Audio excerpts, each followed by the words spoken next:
On today's CHGO White Sox podcast, we remember the life of White Sox legend Bill Melton.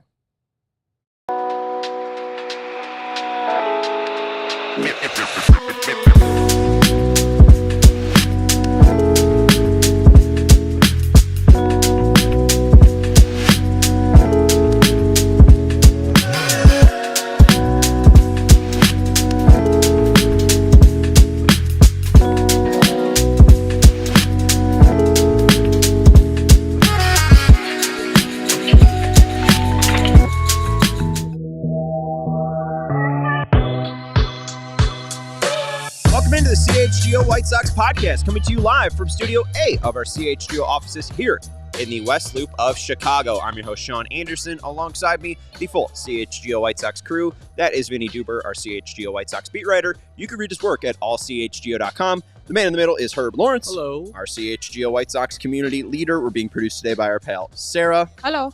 Hello.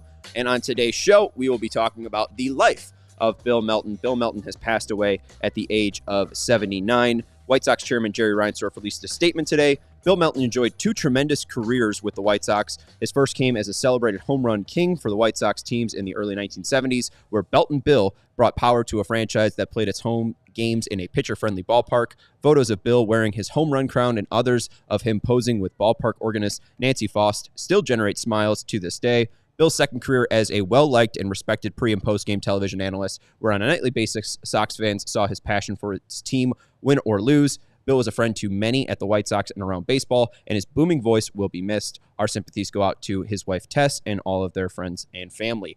Joining us today is former White Sox radio pre- and post-game host, Chris Rongey. Back when he was with 6-7 The Score, he's now in Missouri with KMOX News. What's up, Rongey?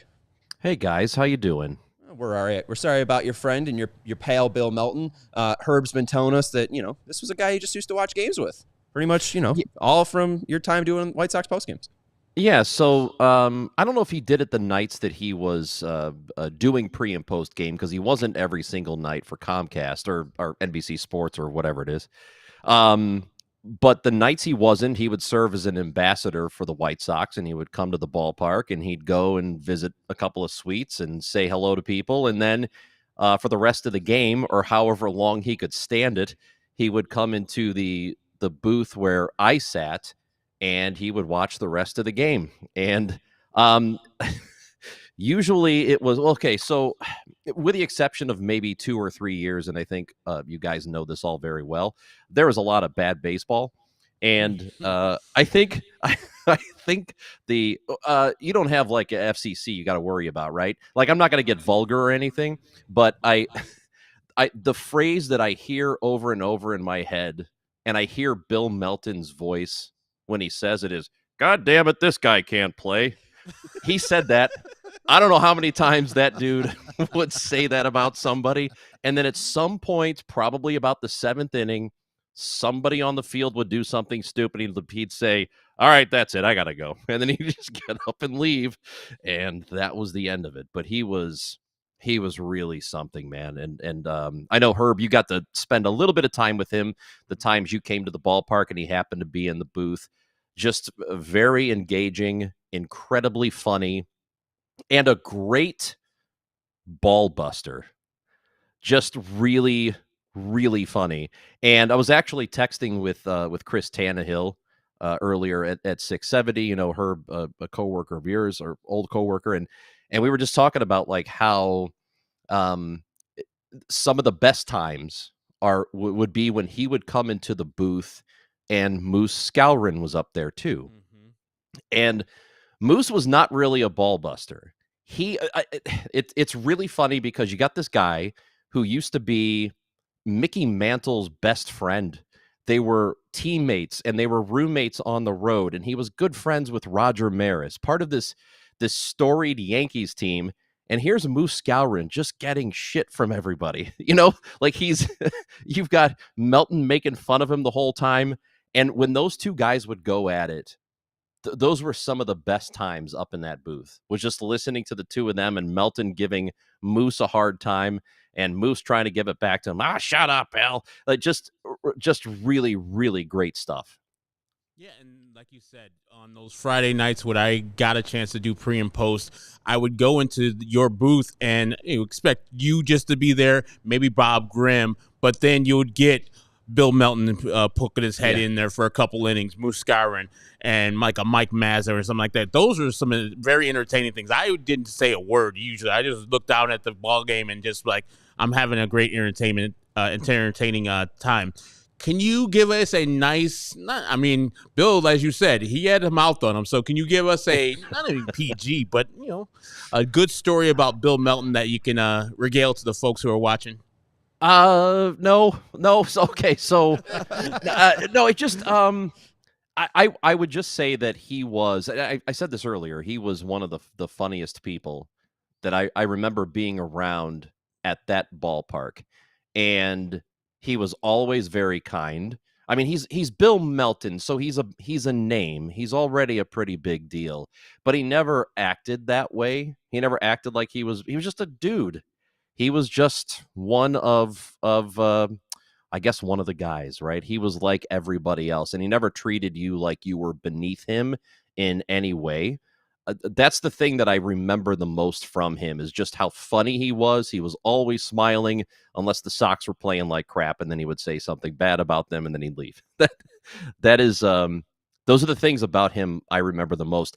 I'm sure I know there are things that I probably can't say, and you probably all have heard over and over again the Barbara Eden stuff, and I'm not going to get into that. But he was quite a personality. One of those people that just when he did come into a room, probably because of the booming voice that he had and the presence and the nice smile and the good hair, just really kind of commanded the place when he came in. Baseball fans and Sox fans in particular, Chris, they appreciate people who tell it like it is.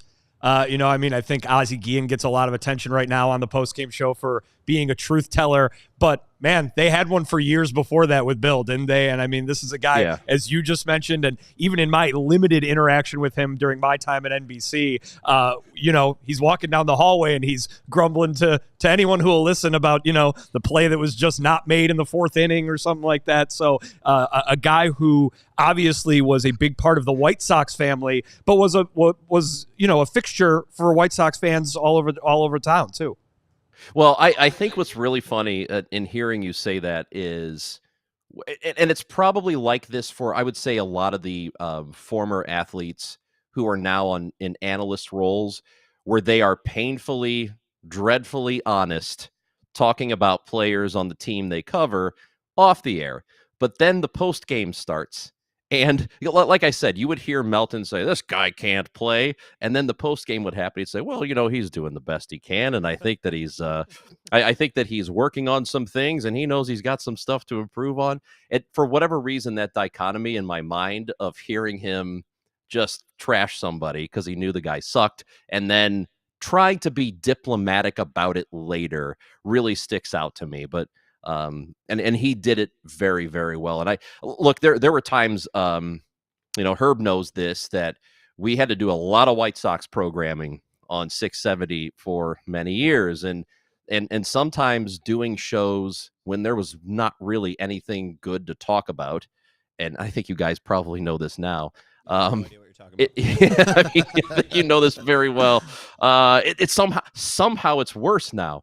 But Melty was always really good about, like, sometimes I'd be dying. I'm like, man, I don't know what to say. Melton, can you help me out? Can you come on and hang out with me for a show or whatever? And he would do it 9 times out of 10. And he was happy to do it and happy to talk about it. And I really did love that guy. And you know what? Just thinking about it today, for some reason, Ed Farmer was on my mind this morning. And I don't know why. I was thinking of him. You know how Farmio used to say some weird stuff, and the way he would describe people was kind of strange. And I was thinking about how he used to call Chris Sale the angular one. Chris Sale, the angular one. And I was thinking, like, and then a couple of hours later, we got the Melton news.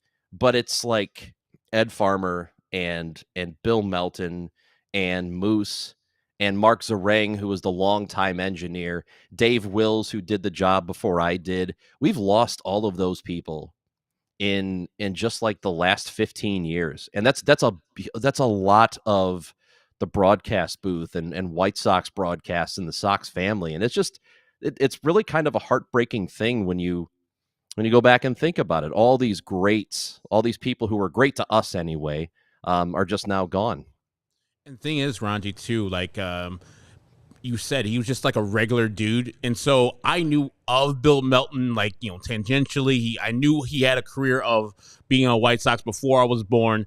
And so when I learned that he actually won a home run crown, I was like, he was not just some crumb bum. He was actually a good player. And so, yeah, you would think that he was just some guy that happened to be on the team and that Jerry gave him a job. But no, he was an actual good hitter. Well, think about it. In a couple of, I think it was 70 and 71, he hit 30 home runs back-to-back years. In those days, that's a lot of home runs. That's a lot of home runs in a season. He's the first White Sox player to hit 30 homers in a season. Yeah, right? Ever. And he's the first guy to do it. I think he's the last guy since. He wasn't just a guy. He wasn't just a guy who said, you know, I'd like to get into broadcasting sometime.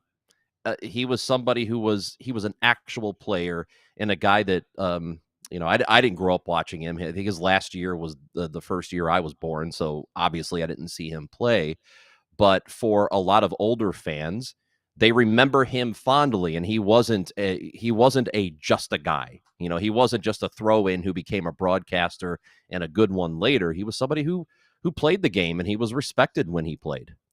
Well, and the thing too, I mean, when you are going through broadcasting school, they tell you to be natural, and it just seems like Bill Melton was just a natural, charismatic person, and he didn't have to, put on an act or anything. He just loved baseball and was, willing to talk about it, any single night.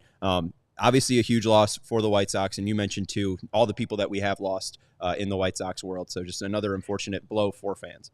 And you know what? Personalities like these people that we're talking about were big personalities. Farmio was a big personality.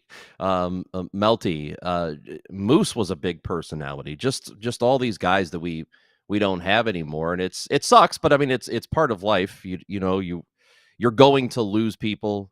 It's still not easy when it happens. I wasn't expecting this today, and I was unaware that he had been dealing with some health issues. It had probably been, I don't know, 8-9 years since I had seen him, so I wasn't aware of any of that. But it's not any easier. It's not any easier knowing somebody was almost 80 and passed away. Because the way I look at him as in my mind, my visual of Bill Melton is still somebody pretty spry and giving people a hard time. So it's difficult when stuff like this happens, no matter the age. Yeah, absolutely. It's a tough way to transition out of this, but just it's been in our minds in the past week. And since you are so close and this person is so connected because, they're also doing pre and post game shows, we've talked about the idea of them retiring Ozzy's number. And we've talked just about the fact that, Jerry's not getting any younger. You'd think that this would be a person that they'd want to enshrine and give that honor. Do you see Ozzy's number being retired? I guess it's on my mind because, him and Melton have the same job or had it. I would never feel comfortable if anybody else wore it. It's Slater might. Well, he's hey, things are going great there, huh? You saw rock bottom in like 07 with like Andy Gonzalez. Ugh. Dude, here's the thing about that. There were a couple of really thin years when Herb and I were doing that post-game stuff. But, bro, 2024, come on, man. I never envisioned anything getting like that. And good luck to all of you for doing that job that you're doing now for the last couple of seasons. But, I think Ozzy getting his number retired, it's appropriate to me. They won a World Series under his watch. He is a larger-than-life personality. how much he's meant to the organization, whether or not you like that personality or you agree that he was a good manager or not a good one. And I think he happened to be one. He was the perfect person at that time. I think it's automatic. I don't know why you wouldn't do it. And hey, we'll be here for the 2025 season, so whenever you're in Chicago, come on in, and you could do a post-game show for all time sakes. There's no phone line. Hey, listen, what are my odds of getting there the night after a loss?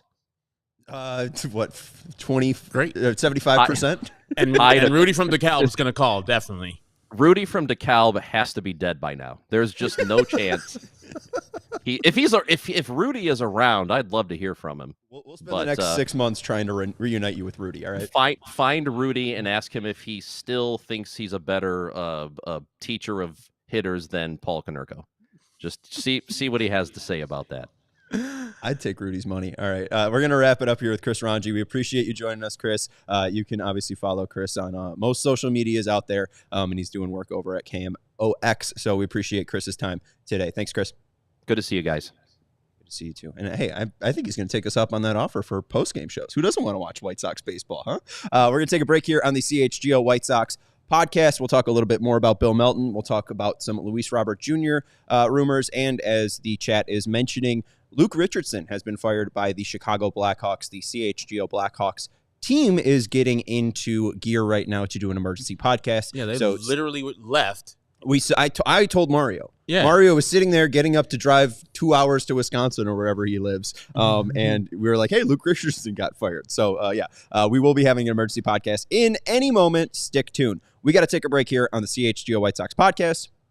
We want to let you know about our friends over at Chevy. With Black Friday sales events still going on at Ray Chevrolet, you can score door-busted deals on your next vehicle without the door-busting stress. Head in today to shop their huge selection of new Chevy models with special Black Friday prices. Right now, take up to $3,250 up to $13,000 off MSRP on most new Chevy models, or shop over 125 vehicles priced under $20,000. As one of the top-selling Chevy dealers in the Midwest, you'll always be able to shop one of Chicagoland's largest Chevy inventories. And you can visit our partner this November or December at their location on Route 12 in Fox Lake or at raychevrolet.com. And if you've heard of Ray Chevrolet, then you also heard of Ray's Price Promise. No matter what month it is, they will always promise and guarantee to make your next vehicle more affordable than ever, with no price changing, no add-ons, and no hidden fees ever. So shop the Black Friday sales event all month long by visiting Ray Chevrolet in Fox Lake or raychevrolet.com. They've been serving the community since 1963. Together, let's drive. Hey, Vinny. Hey, Herb. Did you know that ComEd can help businesses save money by becoming more energy efficient? I did not know that ComEd did that. Yep. The Energy Efficiency Program can help find up to 35% in energy savings. Wow, that's a lot of percent. So what does a business have to do? Just sign up for a free facility assessment at ComEd.com/biz. That sounds easy, and free is as cheap as it can be. Why aren't more businesses doing this? Maybe these businesses forgot the website. I see. They need to hear it over and over again. ComEd.com/biz, ComEd.com/biz, ComEd.com/biz. That shall do it. Terms and conditions apply. Offers are subject to change. Actual savings will vary by customers' energy usage and rate. The ComEd Energy Efficiency Program is funded in compliance with state law.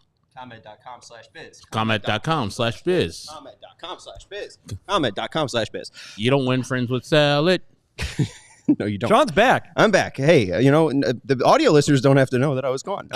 We want to let you know, too, about our presenting sponsor today. Coming to you live on the Sunny Side Thursday. This is the CHGO White Sox podcast. Visit sunnyside.shop for bright buys every day, including 50% off your first 3 online purchases. Enter promo code HICHGO at checkout to qualify. Exclusions apply. Sunnyside Cannabis Dispensary, bright buys every day, only for 21 plus or Illinois medical card holders. All right. And Matt is right. We just had Alec Vlasic in studio. I was thinking the same thing. I was like, literally, they couldn't have done this 45 minutes ago. Well, honestly, for Vlasic's sake, thank God. Yeah, he no, was for not him, live and had to answer that on the spot. And I don't know if the Blackhawks would be allowing people on our podcast anymore. Just so everyone knows, though, we are 10 or 9 minutes away from our emergency CHGO Blackhawks podcast. 9 minutes if Mario and Jay and Mario's here. Oh, Mario's here. Yeah, Mario's right Mario there. never Wave to left. Mario. Hi, Mario. And Doing Mario things. is. All right. That's a damn shame they don't call him Pickle Man. Ooh. Not Mario, Vlasic. Oh, okay. Yeah, no, I mean, Or the Stork. maybe you can get that going. I mean, You're good friends with Jay Zawoski. I mean, the hockey community doesn't like my thoughts. Too tough. When They when I try to dip in, they're like, "Hey, stick the basketball, stick the baseball, guy." I think Jay would listen to you. No. You and Jay are good friends. All right, come on. All right, so yeah, we got a CHGO Blackhawks emergency podcast coming up. We obviously do want to spend a little bit more time talking about Bill Melton. I think it is just, again, as Chris brought up and as was brought up in most of the obituaries about him so far, 30 home runs, 33 home runs in 1970, 33 home runs in 1971. The first ever White Sox to hit 30 home runs in a season, which is absurd. Babe Ruth was doing this in the 20s, and it took the White Sox 40 years after to finally get there. To be fair, he was Babe Ruth. Oh, right. Babe Ruth was Babe Ruth. Right, That's a good point. But I mean, I guess his teammate Lou Gehrig was also probably hitting. Also, he was Lou Gehrig. That's fair. Yes. But this is Bill Melton. I do want to show the picture. I didn't really even know why I didn't really have a reason to take this picture outside of it being cool. But you got the chance to interview Will Venable, and I got the chance to tag along to go see Will Venable's press conference, and Chris Getz introducing him. Then we had the one-on-one interview that Vinny ended up doing, and that was in the Wintrust Scout Lounge. And in there, they have all these memorabilia and cool things, and one of them is Bill Melton's crown. It's an actual crown. He looks regal if he had that on. I couldn't find a picture with him actually wearing it, but that's neat. I want more kitschy stuff in baseball. Give people crowns. Why didn't Aaron Judge get a crown when he hit and broke Roger Maris's record? Like, what is this crap? Great question. It's much better than a ring. Rings are gaudy and usually meant for myself as a reward for a championship. Yeah, a home run king should have a crown. And hey, Alex J. Melton in the chat saying, the family is enjoying all the wonderful tributes to my father today. Thank you for making us proud. Yes, he was as funny as you all remember, but can someone tell us about the Barbara Eden story? I don't know much about Barbara Eden, and we appreciate Alex, and hopefully we're doing your father a decent tribute because, again, he made my White Sox watching and fandom a lot easier. He was a great and entertaining person, and I have not seen anyone say a bad word. And I think that's the big thing, too, about media. People like to talk crap, and if there's a bad story, people will say it. There is not a single word that I've heard negative about Bill Melton, and he seemed like a wonderful person. Well, and I'll say this: I'm not sure that any of the three of us are the best people to pay tribute, but we all know people who are, right? Yeah. And I worked for so long at NBC with people who worked with Bill every single day, and I can tell you they adored him. I mean, this guy was Mr. Popularity over in those halls for the many years that I worked there. We've got people who are coworkers of ours right now here at CHGO who used to work with me and Bill over at NBC, and they've had nothing but tremendous things to say. I know there are a lot of people who were part of his work family who are hurting today and missing him. And I think that's probably the best thing you can say. Sean, you say, the absence of a bad word out there, but how about also the presence of so many good words too? I don't think there's anybody out there who wouldn't give a rave review for their time working with Bill. And like Rongey said, he didn't know me from Adam. I was just pretty much a fly on the wall in that room that Rongey was on, and he treated me just like I was part of the crew and would ask me questions and treat me as I was part of the guys and talk to me like I was that. And it's like I said before, I knew of Bill Melton, but I didn't know how great he was. So the fact in the hindsight that he used to, get and talk to people who are regular, everyday yahoos as like equals was kind of a tribute to him. He didn't think of himself as better than or bigger than the people who are in that room. So there, yeah, as you guys said, like there's been tributes all over Twitter today, all over social media that people just loved this man. And he went out of his way to make sure that people were comfortable with his presence and his big booming voice right there. And people with his, Tanny does the best Bill Melton impression. I wish he was here so he can just do it. And so, the Barbara Eden stuff, that's just legend. So I don't even know if that's true. So I mean, from what I've heard about the stories is that Bill didn't deny it. I don't know. I never had a conversation. It's just, that's all. People have thrown that out there. That voice is so great. I don't know. I guess the Barbara Eden stuff is true. I don't know. Yeah, I don't know. he's. I mean, Chris didn't talk about it. I thought we were gonna get around you. It was just I just took it as legend, and because it was just thrown around the ballpark, and yes, he would say things like that, but I don't know if it was actually true because Barbara Eden is Barbara Eden, but Bill Melton, that's a good looking older man. When I saw him, I was like, man, I wish when I am in his age, I would be half as good as that. I didn't make it. And Chris, friends, I look like this. Chris threw out his hair. I'm jealous of Bill Melton's hair. Come on. I'll say this too. Chris Mm-hmm. brought it up a little bit with the people in the White Sox world that have been lost in the last few years, and people give the White Sox some crap, and Jerry some crap for the whole loyalty thing and that aspect of it, but you go over there and once you're there for a number of years, it really is a family that they've built over there, and it really is an environment and a community that they've built over there. And just like any community, they have pillars of it, right? And guys like Ed Farmer and guys like Bill Melton are definitely in that category. And to be able to have that familial feel and that community feel and that community vibe in something that at the end of the day is a multi-billion-dollar organization, right? A company, to be able to have that kind of community, I think is something special. And it's a shame that obviously people who were big parts of that community have departed, but that community remains, I think is impressive. Well, and I'm just thinking too, sorry,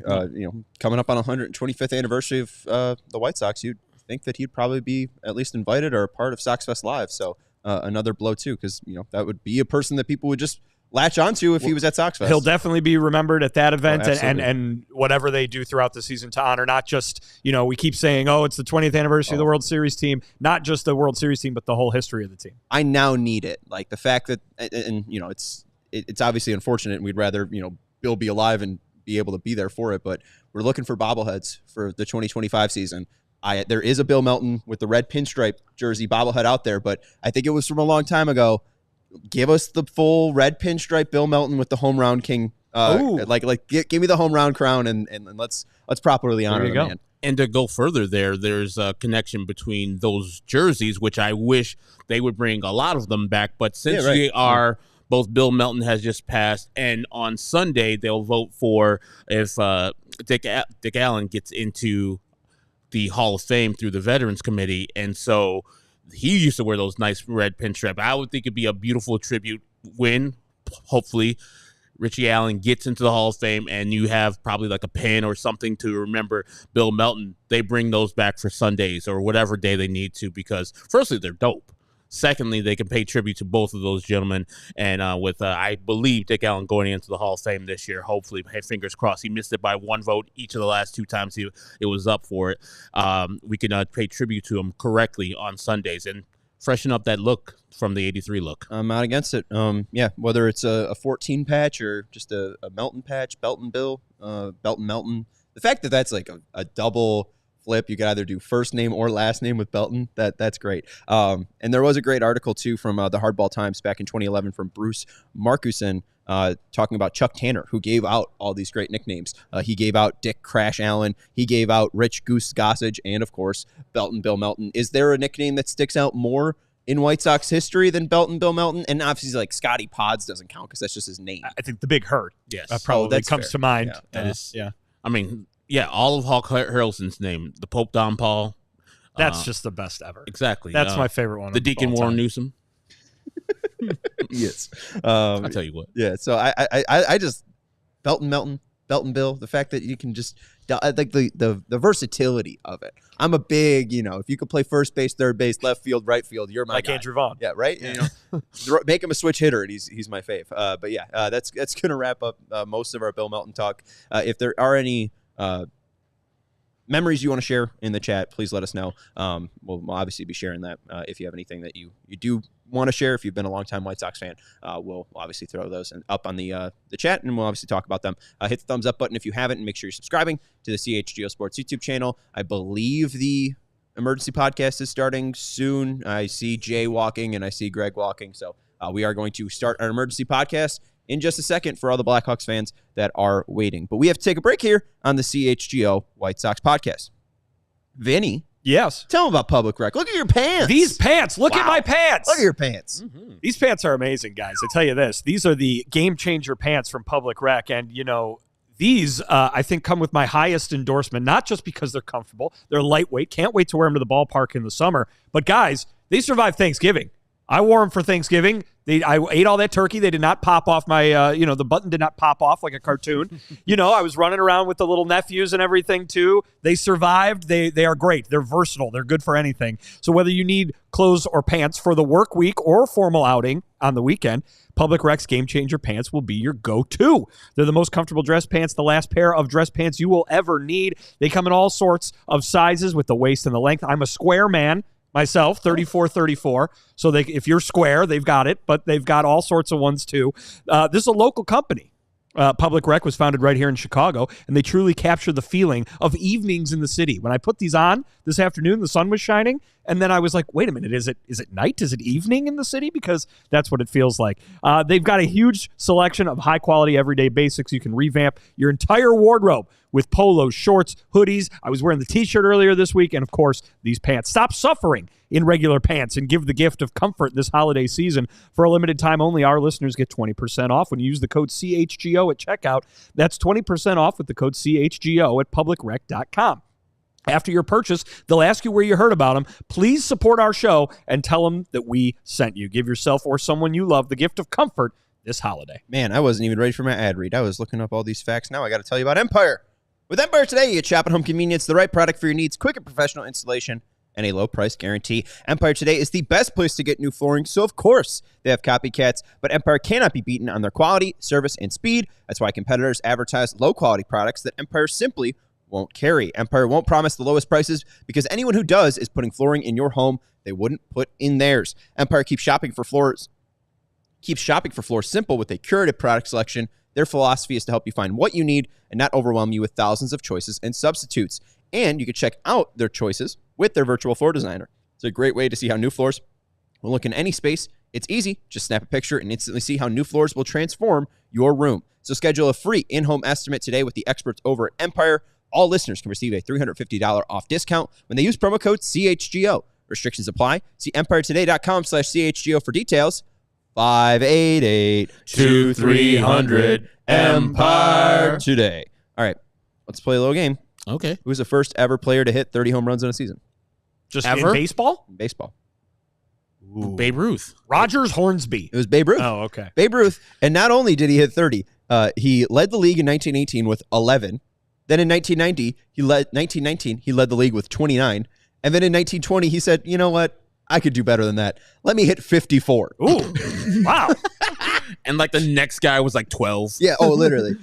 So I did want to look this up too. So not including expansion teams, so not including the Los Angeles Angels of Anaheim, the Milwaukee Brewers, Blue Jays, Mets, Astros, Nationals, Padres, Royals, Mariners, Diamondbacks, Rockies, Miami Marlins, and Tampa Bay Rays. The White Sox are the 16th team out of players that have hit 30 home runs in a season.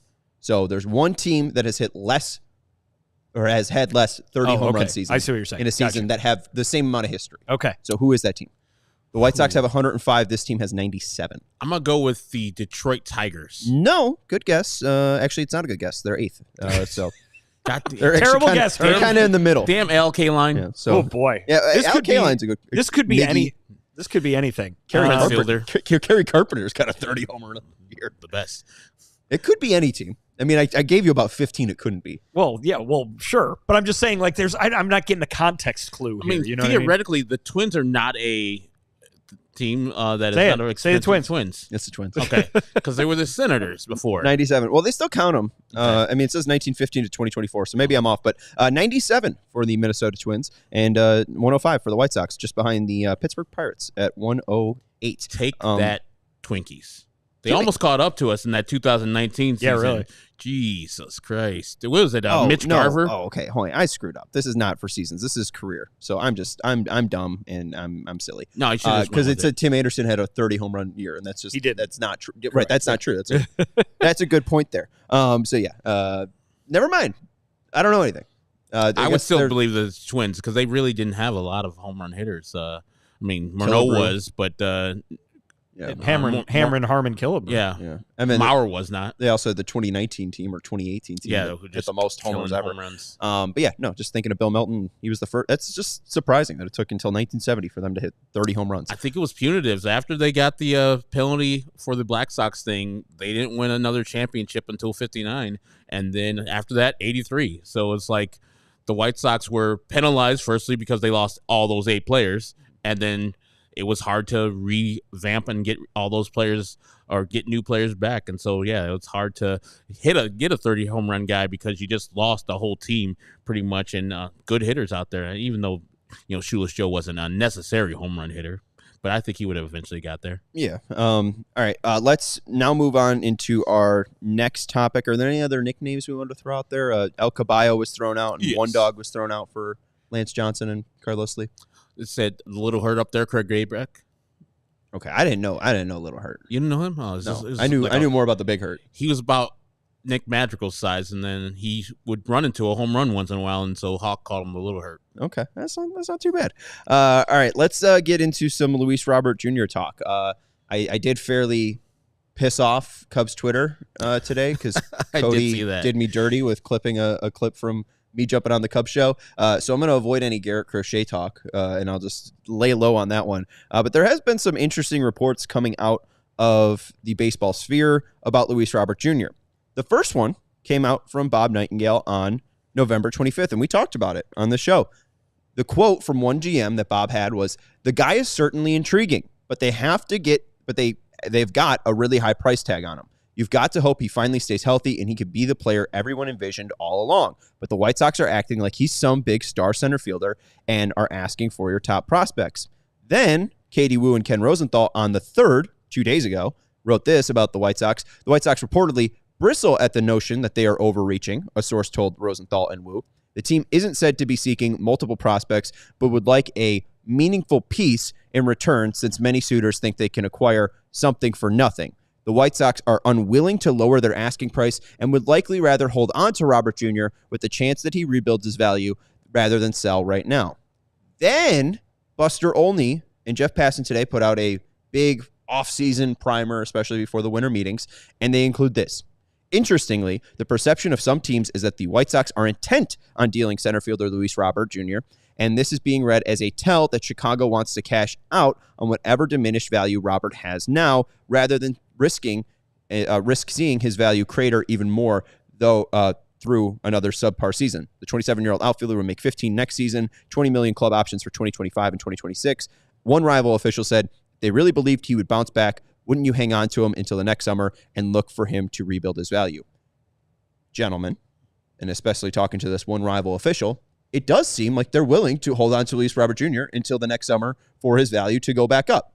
So what do I make of, or what should we make of this ESPN report that, now it seems like they're pressing to trade Luis Robert Jr. and they might give him up for nothing?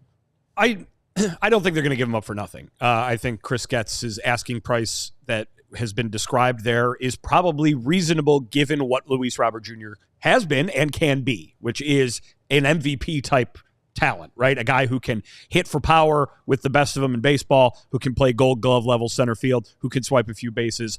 An elite player, no doubt about it, an elite talent. The thing is, let's compare him to Garrett Crochet for a second, right? Mm-hmm. Garrett Crochet, coming off a great year, trade value is high. Trading him now would make sense for that reason. But also, there's no rush to trade Garrett Crochet. They have him under team control and affordable team control at that for 2 more years. Luis Robert Jr. is coming off a poor season, and so it's a what have you done for me lately world, right? You can understand why trading him now would not net what they hoped that it would, and you could see why folks around the game would bristle at an asking price that would reflect him coming off of a much better season like he had in 2023. But you read it there. You mentioned it, Sean. Those options are coming up. At the end of next season, that first option is coming up, and it costs $20 million. If Luis Robert Jr. is not at a point where his trade value is built back up by the end of next season, right? If his 2025 looks like 2024, is it worth gambling $20 million if you're the White Sox to hope that he rebuilds some of that trade value and you can get rid of him? Because we've already kind of assumed now that the next contending White Sox team is going to come around after the club control runs out on Luis Robert Jr.'s current contract. So that bet of $20 million is pretty big, pretty darn big for a team that's trying to cut salary all over the place, for a team whose biggest offseason signing might be under $2 million, and for a team that is waiting for prospects to develop in the minor leagues. I could understand the reasoning to try and trade him before you might not be willing to make that bet. It's very possible that in the White Sox offices over there, they see that clock running out on Luis Robert Jr. a lot earlier than we do by saying, oh, he's under team control through 2027, right? Because of the costs associated with it. And if this is, I'm not confident that this is it. I think that Luis Robert Jr. will be better than he was in 2024, again, before the end of his career. But if you don't see that by the trade deadline of next season, you might miss your window to get anything for him. That's not, 100% ironclad by the rules, because there is that contract option. But a $20 million contract option on a guy coming off back-to-back subpar seasons, that's tough to swallow if you're the White Sox. And I'm thinking, too, that, and you laid that out perfectly, Vinny, that if somebody misses out on a big offensive bat, say Anthony Santander, and they're like, okay, who's out there still? Luis Robert for $15 million? And yeah, the White Sox want something that's maybe a little bit uncomfortable for that player, who that player was in 2024. But if that player is 2023 Luis Robert for only $15 million, and then he performs so well that all we have to pay for the next year is $20 million, it's our opportunity to pounce. And I could see the White Sox panicking of having Luis Robert on their team this year, because it's going to be a bad team. And we saw what he did last year, being hurt, firstly, and then secondly, just not playing well, being still affected by the outside slider pitch.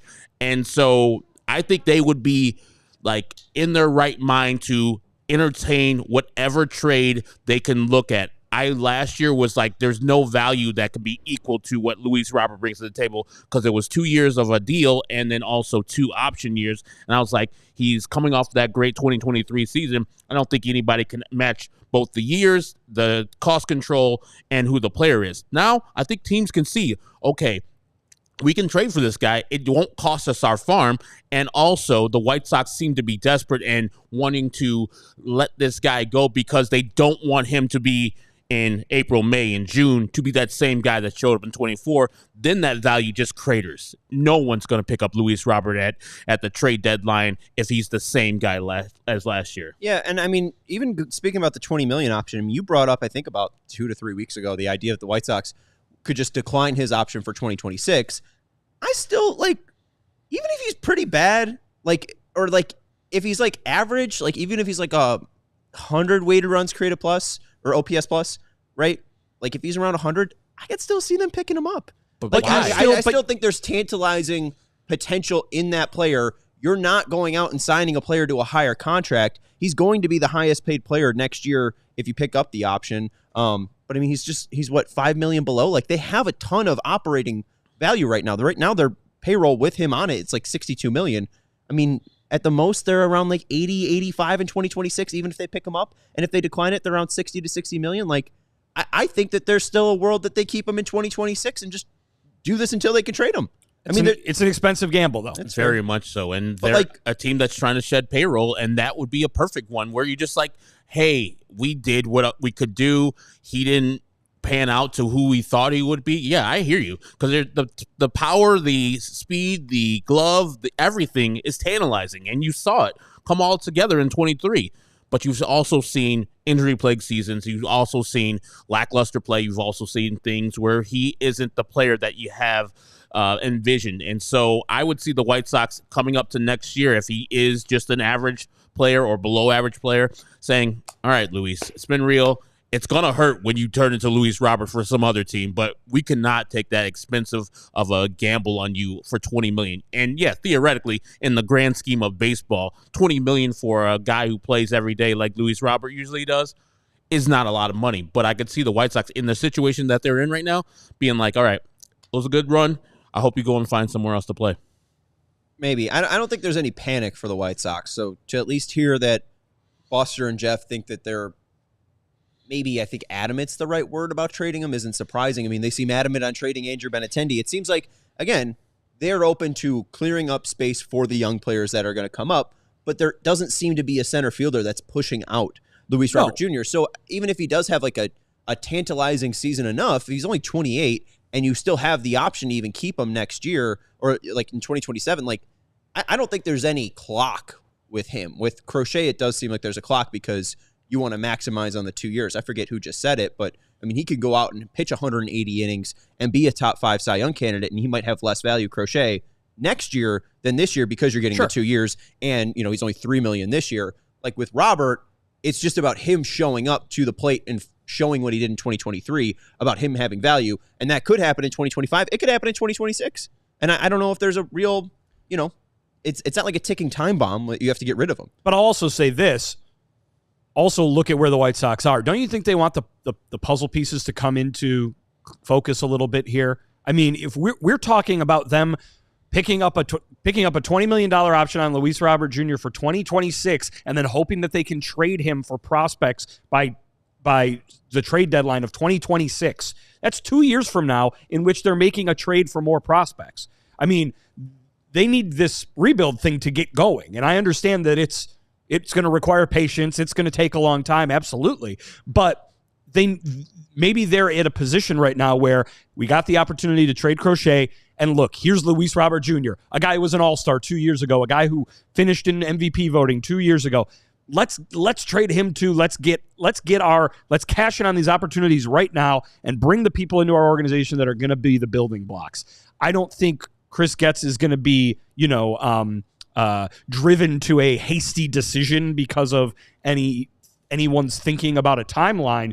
But I also think that you got to start. You got to get going. And they have started, obviously. They've got pitchers and all that kind of thing going on. But I could see them saying, hey, we're open for business this winter to cash in, to bring talent into our organization.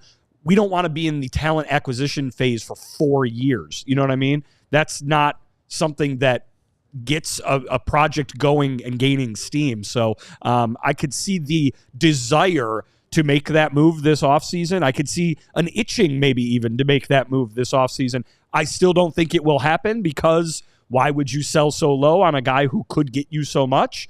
But I could see the other side of that. It only takes one team, Sean. So like one team meets what Chris Getz in his mind is thinking. I don't like know 75% of it. I mean, at this point too, now that the reports are coming out, yeah, I wouldn't sell that short. Well, now, but if people are like, oh, it's too high, right now if it's astronomical and they come down to like 75% instead of a top 10 prospect, you get 2 top 20 prospects. I think that's way high.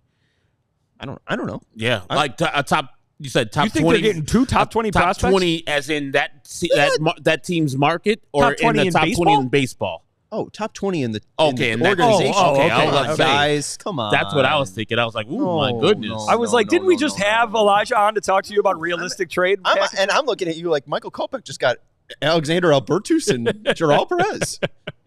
But yeah, I would think that if he gets somewhere near what he would think Luis Robert would be going for, I think he'll pull the trigger, because there's no reason for Luis Robert Jr. to be on the White Sox in 2025 if you can get some type of return that is amenable to what you're going in the future for. I guess it kind of in a way feels like Sale being traded before Quintana. Quintana ends up going at the deadline. Like maybe that ends up being the pattern that they play out, making sure that Sale is the Crochet of this offseason and they get the return that they want, and then Quintana is dealt when they get the true package. You mentioned, and Alex Rude texted me immediately after you said it, Herb made a good point there that it's a big gamble. I guess I just don't know if it is a gamble or not, because what are the White Sox losing? Just money. I mean, but they're a team that's going to fairly desperate measure or fairly significant measures to save money. But look at the A's, right? They just gave out $67 million to Luis Severino. Boy, did they! Why? Right. I mean, you're paying Severino $67 for the next 3 years. You're paying Luis Robert $45 for the next 3 years, and that's even with the ability to decline those options. 55. Yeah, that's what 20 plus 15 or 40 plus 15 is. That's a fair point. Still less. Still, I don't even know if it's that major of a gamble. I think that this could just be something that you wait to cash in on. And it's kind of like me building a fire. I'm not a Boy Scout. I don't know how to do it, but I can just work on it until it finally pays off. It might take me an hour to build a fire, but hey, I can get something kindling. Like, it just needs a certain like point by the or a rubbing the certain two sticks together, I or don't with know. the flint. Maybe that's what I'm missing. Yeah, that's what White Sox are worried if you're going to break in those sticks, and then you're not going to have any fire, and then there's going to be a rainstorm, and you're not going to have a fire at the end of it, and now you got to get rid of everything. If you're doing the rubbing the sticks, you're never getting that fire going. I'm sorry. Not. Yeah, I mean, I wouldn't give any idea or recommendation on how to start a fire. But it just seems like it's just money. Like, they're going to be spending some of the lowest that they've ever spent on a baseball team coming up here in the next 2 years. Like, I don't think that there's a clock on Luis Robert Jr. If they can get those younger players starting and playing time earlier, great. But I don't know if it's like a need. I guess that's all I'm kind of mulling over. I think that the first two reports make a lot of sense, that the White Sox are going to stick to their price, because I don't think there's a reason to come off that price. Because again, like, you can have them be on the White Sox for 2025, and I think for all of 2025. Yeah, Maybe I would agree. But because, and here, you're not wrong. I think if a team was ever going to make that bet, the White Sox would be in position to do it, right? They're not coming up against any sort of cap or anything like that, or any sort of luxury tax. They're actually spending, in relatively speaking, next to nothing on their team, right? So they would be in a position to do that. The question is, do they want to be in that position? Do they want to be in that position, or do they want to just say, we can use that $20 million to do something different?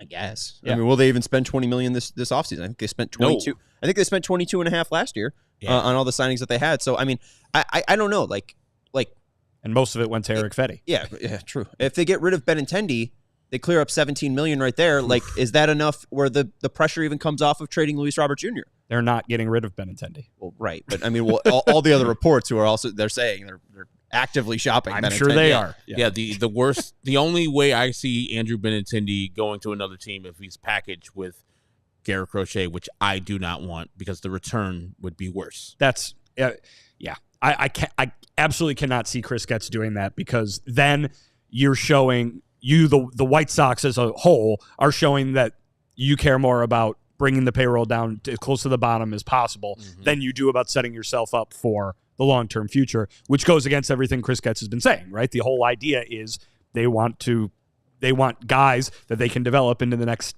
good team, and this opportunity is so rare. This might, if Luis Robert Jr. doesn't bounce back, Garrett Crochet's it. Right. Garrett Crochet is your only opportunity to make a move like this. Davis Martin. For a while, too. And so you have to hit on it.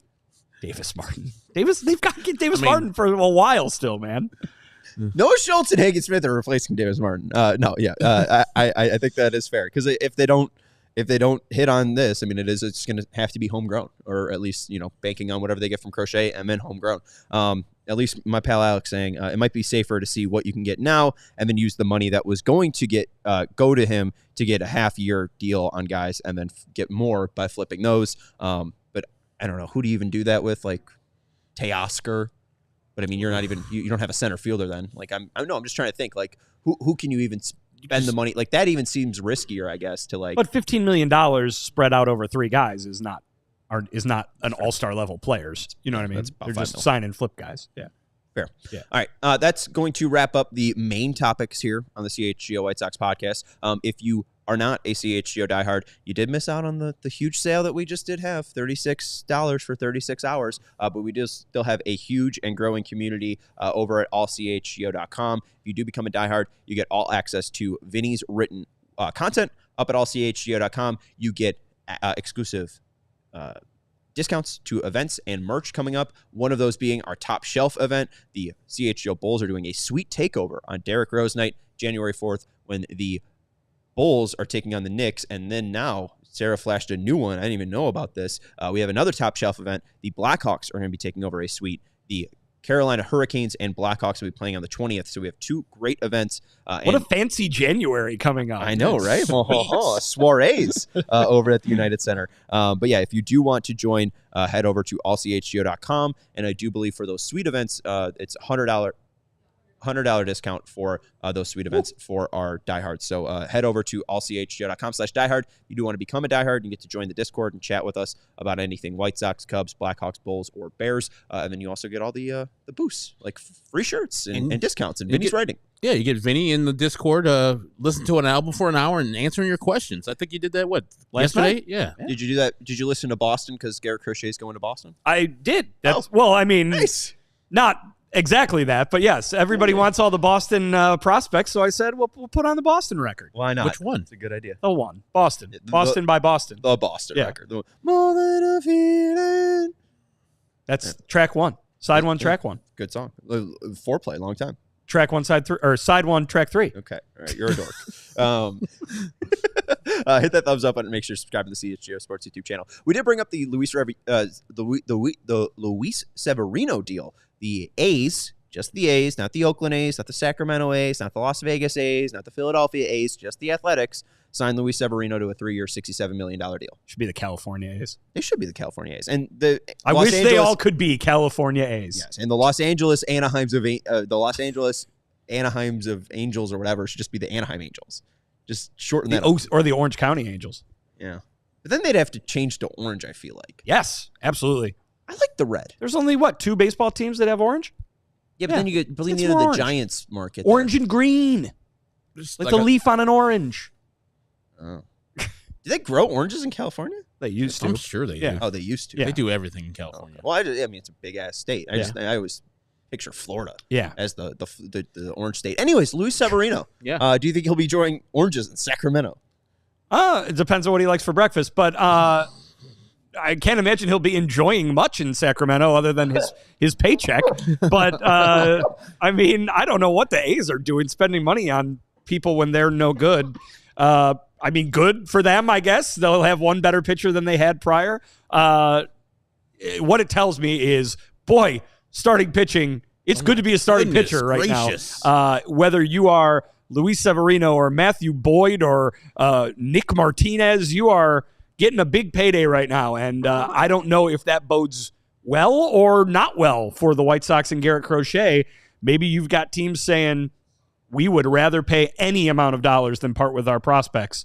Maybe, but these guys are not the tippy top of the free agent starting pitching market. So maybe, Crochet figures to be at a level that is a talent level, right? That is more like your Burnses and your Snells and your who is the other one? Who am I missing? Max Fried. Thank you. So maybe it's those guys and what they end up getting that dictates more what the White Sox are in position for with Crochet. But man, if I could pick any job in the world right now, it would be a free agent starting pitcher because they are getting paid. I can't imagine, being at home, Jack Slarry's just chilling at the house, and he's, looking at his Twitter. He's like, oh, word? Severino? Average MLB pitcher got this? Severino's good. From the A's. From the A's? Man, I'm going to rob the place. I'm going to make at least $25 to $30 million each year as Jack Flaherty. And then Burns and Fried are like, man, they're giving out money to the bummiest of bums, and I'm one of the top pitchers in the league. I'm going to get paid. I'm going to get broke off proper. And I guess the A's feel some type of pressure to spend money because otherwise I don't know why you spend that much money on a player that's firstly on this side of 30, and also it's almost $60 million on Luis, or more than $60 million on Luis Severino. What's that going to do for anybody? I think part of it is to placate to Las Vegas and Major League Baseball saying, hey, look, we're spending. We're trying to be competitive. Because it just came out that the stadium cost is $250 million more than it was originally projected. Is that a lot? Yep. Okay. $250 million more. Yeah, more. And also, funny enough, you know what was sent out 30 minutes after the announcement of Luis Severino signing?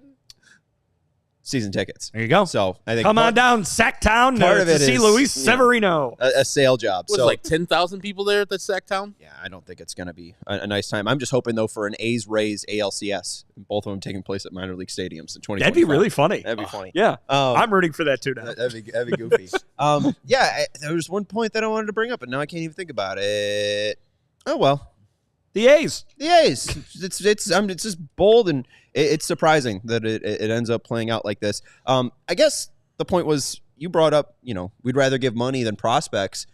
The team that I felt like kind of changed all of that were the White Sox getting Moncada and Kopech for Chris Sale, and then Cease and Eloy for Jose Quintana. And now we're here 7 years later being like, wasn't even worth it. You know, like, I mean, They're all gone. They're all gone. None of those guys really did much for our team. Chris Sale's still winning Cy Youngs. Like, I don't know. Like, it feels very weird that all these teams are prospect hugging, but they're giving $14.5 million to Matthew Boyd, $20 million to Frankie Montas, like you said, 20 plus to Severino, $21 million to Nick Martinez. Just like, give up Owen Casey and see if he sucks in 5 years. Like, you don't know. He's literally never seen a major league pitch. It's ridiculous. But anyways, that's going to do it for the CHGO White Sox podcast. Any final thoughts? No, I'm just so mad that the A's are paying that money to that guy. Good luck. Congratulations to him. But yeah, this market is going off on starting pitchers. As Vinny said, there's the best thing you can be right now is a mediocre starting pitcher. You don't even have to be good. I tell you what, I'm a lefty, born a lefty. I'm going to be going into my garage and just seeing if I can hit 85. You know, let's see what I can figure out. Let's get to 55 first, Sean. Millions of dollars a line. I could throw 55 right now. I can't drive 55. Okay, all right. Sammy Hagar is over there. You can check out Sammy Hagar's writings over at allchgo.com. I don't remember Sammy Hagar ever having a mustache, but he's got the beard thing going on. It's a beard, more of a beard guy. Yeah. Man in the middle is Herb Lawrence. I'm Sean Anderson. Shout out to Chris Rongey. We appreciate Rongey sharing his memories and stories with Bill Melton earlier on. And again, we are very sad to see the passing of Bill Melton, passing at the age of 79. So we remember him today. We'll be back tomorrow at 4 p.m. for another CHGO White Sox podcast. Thank you to Sarah for producing the show. We'll see you then. We all silly like the mayor.